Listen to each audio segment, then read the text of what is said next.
talk to the boys. Basically, I just kind of wanted to see how, you felt talking to them, kind of see, where you're at right now and how you're feeling with everything.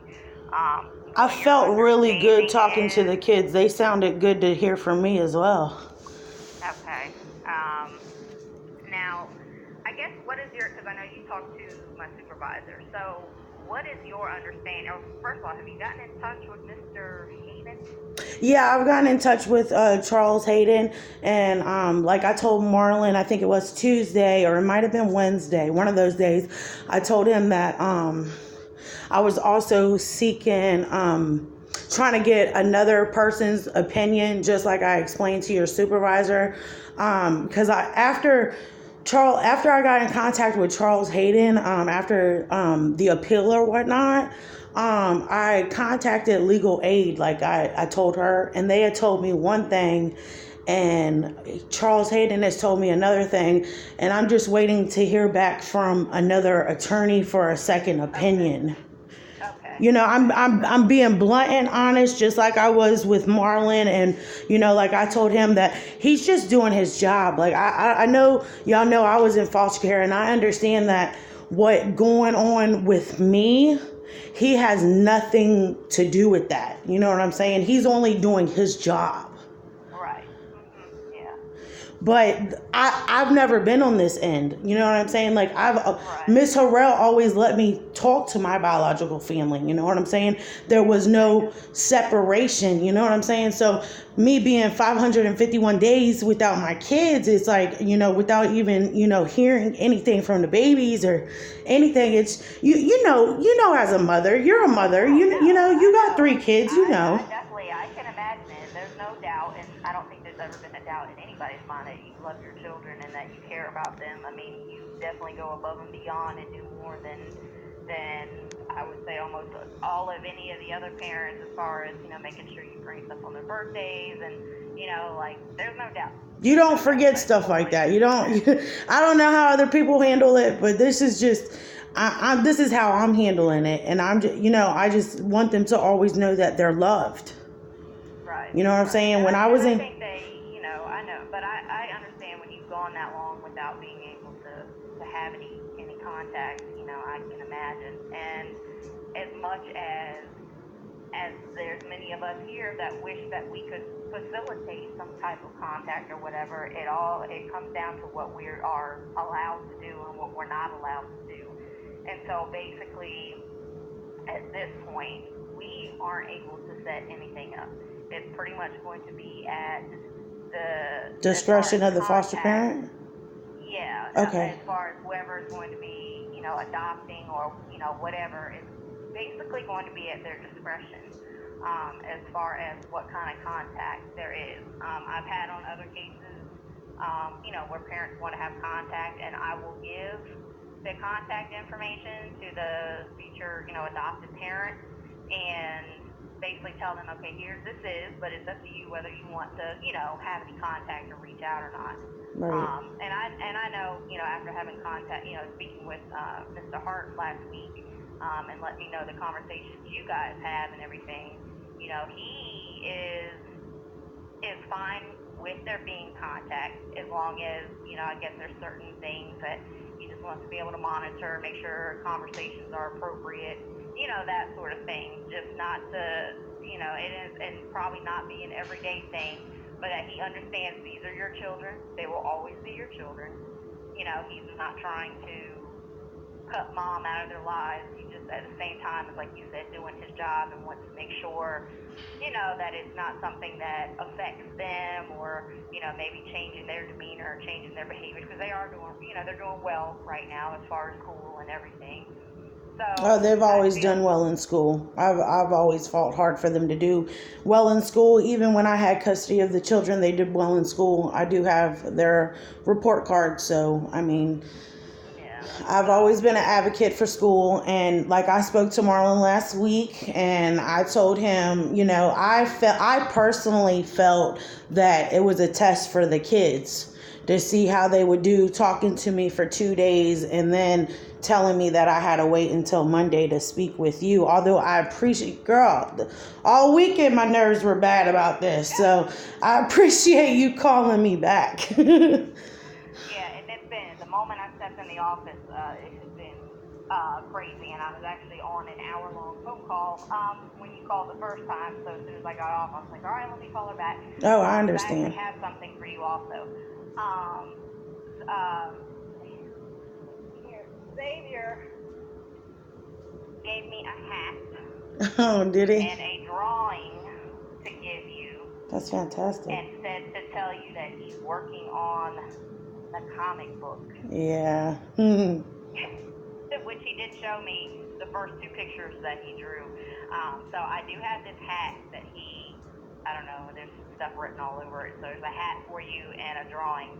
And then he said that he's working on the comic book. Oh, that's So, fantastic. I asked him, I was like, did you like talking to your mom? And they said, yeah, it's good to see she's okay, So,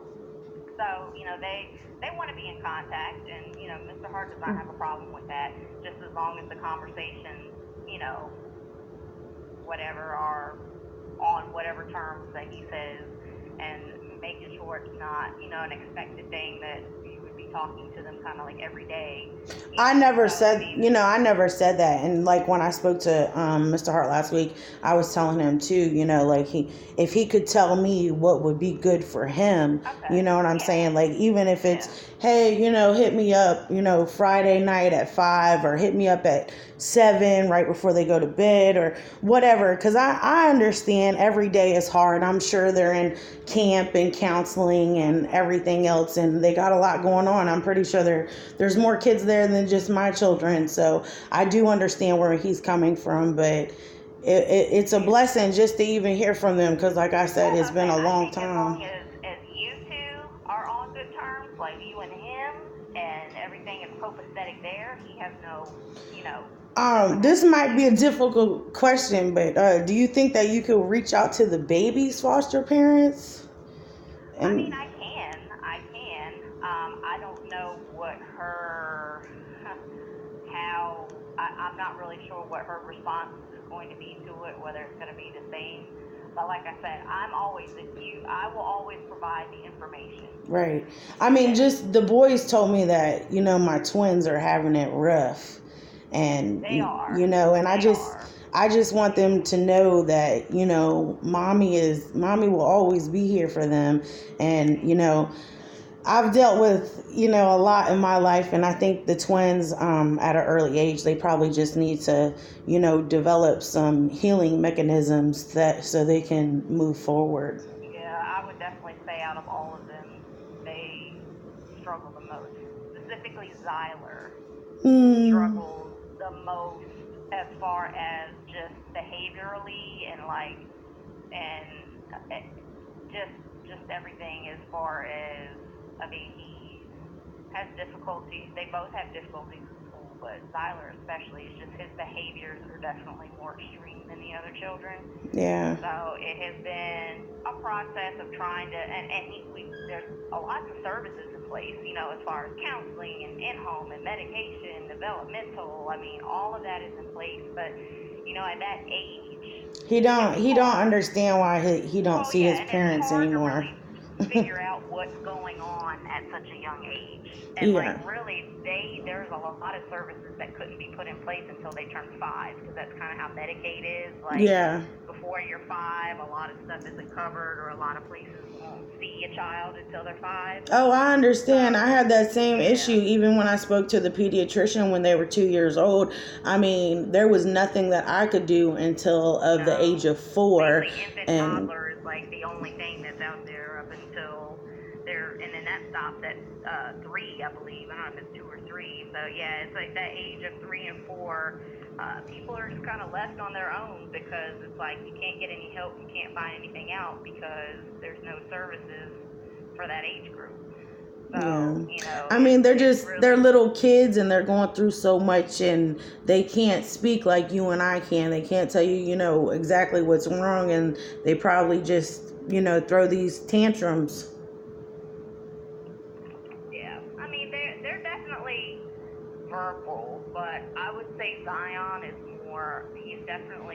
articulate and like expressing what he's feeling. Oh yeah. Whereas Zyler is just He's bottled up. straight up and down. You know, like you never really know with him. He can go from one extreme to the other. Oh, exactly. I feel you. Yeah. His dad's the same way. They're hot and cold. Well, and and that's always a concern as well. Knowing, dad's diagnosis could always be a genetic thing as well. But Well, most of the time, that happens within the mother. So it would come from my family, which my mother was schizophrenic and so was my brother. So. But you know what worries me is that my brother and Juan, for instance, they didn't have outbreaks until they're about 17, 18 years old. So I really don't know what my twins are going through. At this age, it would be hard to say that it's even, you know what I'm saying, related to that, or if it's just... I know, but social services accidentally sent me the paperwork of the medicine that they're taking, and they're taking a synthetic Seroquel, and that's exactly what, schizophrenic patients take, that and Risperdal.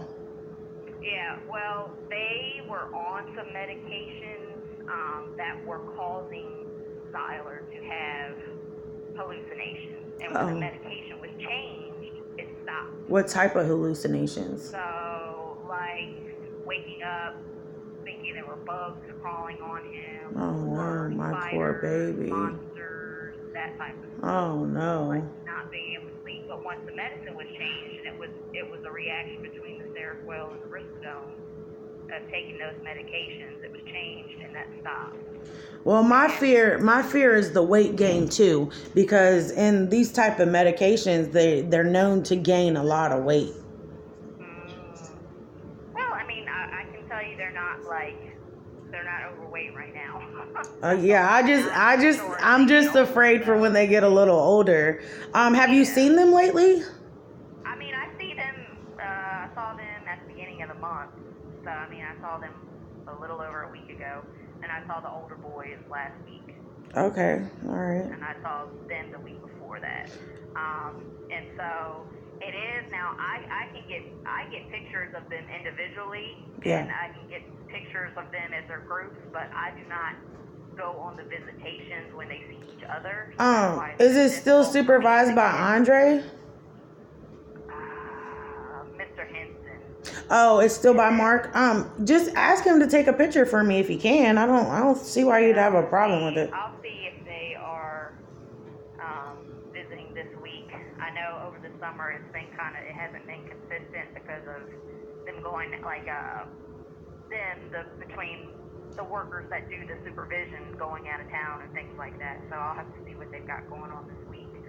I'm trying to think of what else. So yeah. When you brought the gift last time they were in my cubicle, I brought everything to them that week. So they got everything. I just didn't go through it. So yeah, I understand. It's just I just want. I was saying I didn't know. Yeah, I just wanted to make sure they got them because it did take me a while to get them because they were like $35, $40 a piece, and I had to get them sent. So I do appreciate you giving them that. And with Cameron's birthday coming up, I already spoke to him, and he told me what he wanted: a Venus flytrap and a Polaroid camera. That's what he said the other day too, and I looked at him. I was like, "What?" I got him one before. Mhm. Oh, I didn't know there's something you can just get because I guess he's over hermit crabs now because he was all into hermit crabs, and as they have. Cameron's smart. Cameron is something, boy. He's a Virgo. If you know anything about horoscopes, he's all his sign, and he's a hot mess, and he knows what he wants. So. It's kind of like he's not like a social person, like he kind of stays to himself, but he loves like making stuff. Oh yeah. Animals. All the time, girl. We had an arts and crafts station, honey. Like we had 2 hot glue guns, you name it, we had it. So I told him that, and Mr. Hart was on the phone. I told him that I'll get everything that he needs for a scrapbook, and I'll get his Venus flytrap, and my sister's gonna get him the Polaroid camera. Okay. We do treat them good, man. Like, I'm being honest with you, they had such shitty gifts because I wasn't really sure if they were getting to the kids. So that's why, like, Christmas and stuff, they were like bunch of fucked up shit. Right? I mean, they still enjoy. Like I said, I didn't go through everything, but I take it to them. And, No, but but now that I know that they're doing like real good, then I don't mind spending $100 to get Mikkel a gift card or a PS4 controller or whatever. You know what I'm saying? Because make sure next time, as you are, just so, because I don't know what he told you, but Mikkel, had been kind of struggling in school. Like he got by at the end of the year, but he kind of had a difficult second semester at school, and it seems to be because they looked at having, like, does he need IEP or whatever, but after meeting with the school, it was basically kind of like he's just not into it. It's not that he can't, it's just more so he's not really interested. I really hope he's not trying to hit me with the ADHD thing again. Well, if he was trying to say, I need help, but we initiated the child study, and it was like, no, it's just you're not doing it. Because it was an issue, it's mostly an issue of he doesn't do his homework, won't bring it home, or lies and says that he doesn't have it, misplaces assignments, that kind of thing. So, I mean, they put all kinds of tutoring services and after school and stuff into place for him the fourth quarter of school, really just trying to get his grades up so that he didn't fail in reading, and he just got it up by the final project that he did at the end of the year. So behaviorally, he knows I don't play that though. I don't play about them grades. Let me tell you something, sweetie. When their father tried to take the kids in California, and he did have them for a couple of months, and my kids were switched to like 4 different schools. When I came back to Virginia, because they got the No Child Left Behind, so they were going to pass them anyways, and they didn't really understand how to read. I went to several meetings at the school board to hold my 3 kids back. Because they needed it. I'm sorry, but they needed it. Well, I know, Xavier's the only one that still has, the IEP in place, and I think that'll be...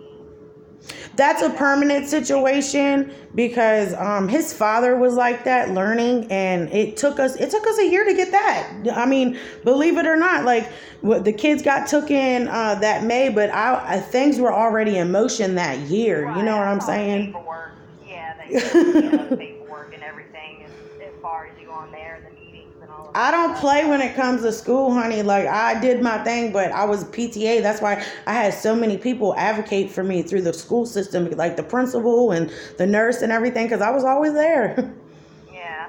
Well, so, the 2, Xavier and Cameron, they were like 80 honor roll. That's fantastic. And then, like I said, Mikkel, it just seemed to be math and reading that he just... I'm surprised with the math. I knew he was going to struggle in the reading department.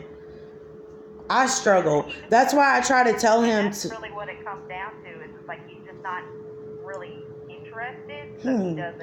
I wonder if he has a problem with the math because now they're reading questions. That could be... that could be it. So it's just something, and once they start going back to school, they're doing summer school programs and things like that. He's in summer school? Well, they do programs through the school, so it's not, it helps you with academics, but I think it's like like special stuff, field trips and things like that. Probably just a little reminder so they don't forget. Right, exactly. And he especially needs to keep, going with it. But he's doing well as far as everything else. Like, he's been discharged from a lot of his services, like that he doesn't need it, right. Doesn't need it anymore as far as like in-home and outpatient therapy, not on any medication anymore. So, he's doing really well. It's just now, and I think a lot of it too is that he's 13 now and thinks he's a teenager and wants that independence and, the typical teenage boy stuff, and the change in the body and the hormones and all that. So I think a lot of it just has to do with that. Yeah, there's definitely a change in him because when I talked to him, he sounded like a grown man. I was like, listen to your voice, child. Now,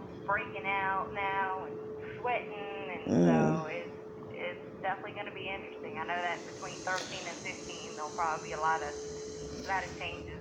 One thing that I was concerned about is because I have messed up teeth and I know their teeth is messed up. And I just wanted to say if Medicaid doesn't pay for their braces, I still want to go ahead and purchase their braces.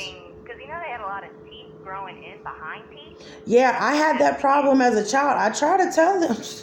People don't listen to they've shit. had to remove this teeth and stuff growing behind and whatever. So I don't know that they said that they need braces right now. Well, the two younger ones got to lose some more first. Anyways, I don't know how his are. I mean, they don't look visibly that bad, but I'm not sure, if it's something they're going to say he needs or not. But anyway, I mean, that's something, like I said, I think as long as you and Mr. Hart can maintain, a good relationship, that will pretty much be the determining factor in how your contact continues with them. You know what I'm saying? But Yeah. as long as y'all are good, then I don't foresee them having an issue. Now, as for the other foster parent, I can relay it. Right. Know the information. I don't know how she's going to feel about it, and it's something I can talk with her. It's something that maybe down the line, maybe I'll have you write her a letter, maybe you could write her a letter or something. I mean, if she would want to do lunch or something at Chick-fil-A or something like that, just to meet me, maybe when the kids are in daycare or camp or school or whatever, I'm down for whatever, you know what I'm saying? Just to see my boys or hear from them at least. Yeah, so, I'll bring it up. How's Sebastian doing? He's doing good too. I mean,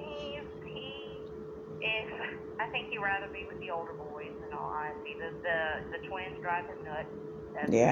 That's always. Him and Valentino are okay, but I think specifically the twins just drive him crazy. Is he real tall? No, not really. No, he's pretty, I'd say average for, his size, doing really well in school as far as academically. Is he still going to speech? No, he's been discharged from anything like that. So he's not, and talking with him, there doesn't seem to be any issues, as far as speech goes. The boy said he had a lisp. Does he got a lisp? Not really. I mean, I don't. Maybe when he gets really talking a lot. I mean, he's usually pretty quiet unless I sit down with him one-on-one. He's always like that. He didn't start talking until he was 3 years old. He's like he didn't want to have anything to do with anybody else, and he just kind of stays off to himself. So if it's possible, I'll try to get him a game system, a Game Boy or something. Maybe that will help him stay distracted from the twins. He likes to play games. I don't know what system he has. He plays a lot on the computer and the tablet. And then I don't know. Yeah, because I did get all of them tablets, so I'm glad that he's using that. Okay, yeah, and he tells me he has a cell phone, but it's just to play game. It's not actually connected to anything. Oh, my little love. Games on. When he told me he got a cell phone for Christmas, I looked at him funny. He's like, no, it's just games and ain't connected to anything. But he really just likes games. Yeah, he's always been a gamer. Slime and that type of stuff, but other than that, it's all Subway Surfers or something like that. Yeah, that's his favorite. I don't even know. I've heard of it, but I've never seen it before. So, yeah. So I mean, they're doing well. It's just really trying to figure out and really get the right services and stuff in place for the twins. And really, right now they are. Skylar has a developmental evaluation coming up because the doctor wanted to get him in right away. For what? Zion's still going to have just a developmental, a psychological, basically, but through CHKD.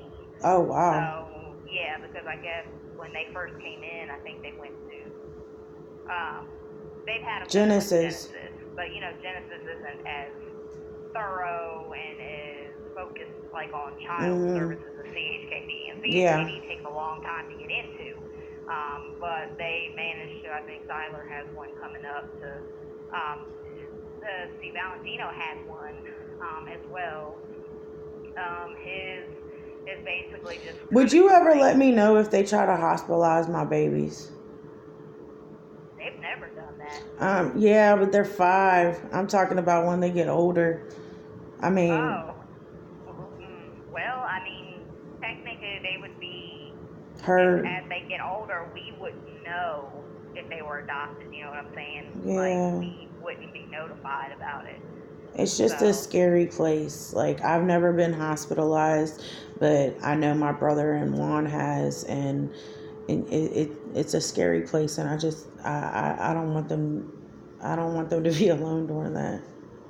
yeah, well, I mean, and like I said, unfortunately, even if they were, as they got older, unless we just happened to either still have kids in the homes that they were adopted by and still had some kind of contact or whatever, we wouldn't know, you know what I'm saying? Yeah, I We wouldn't know. understand.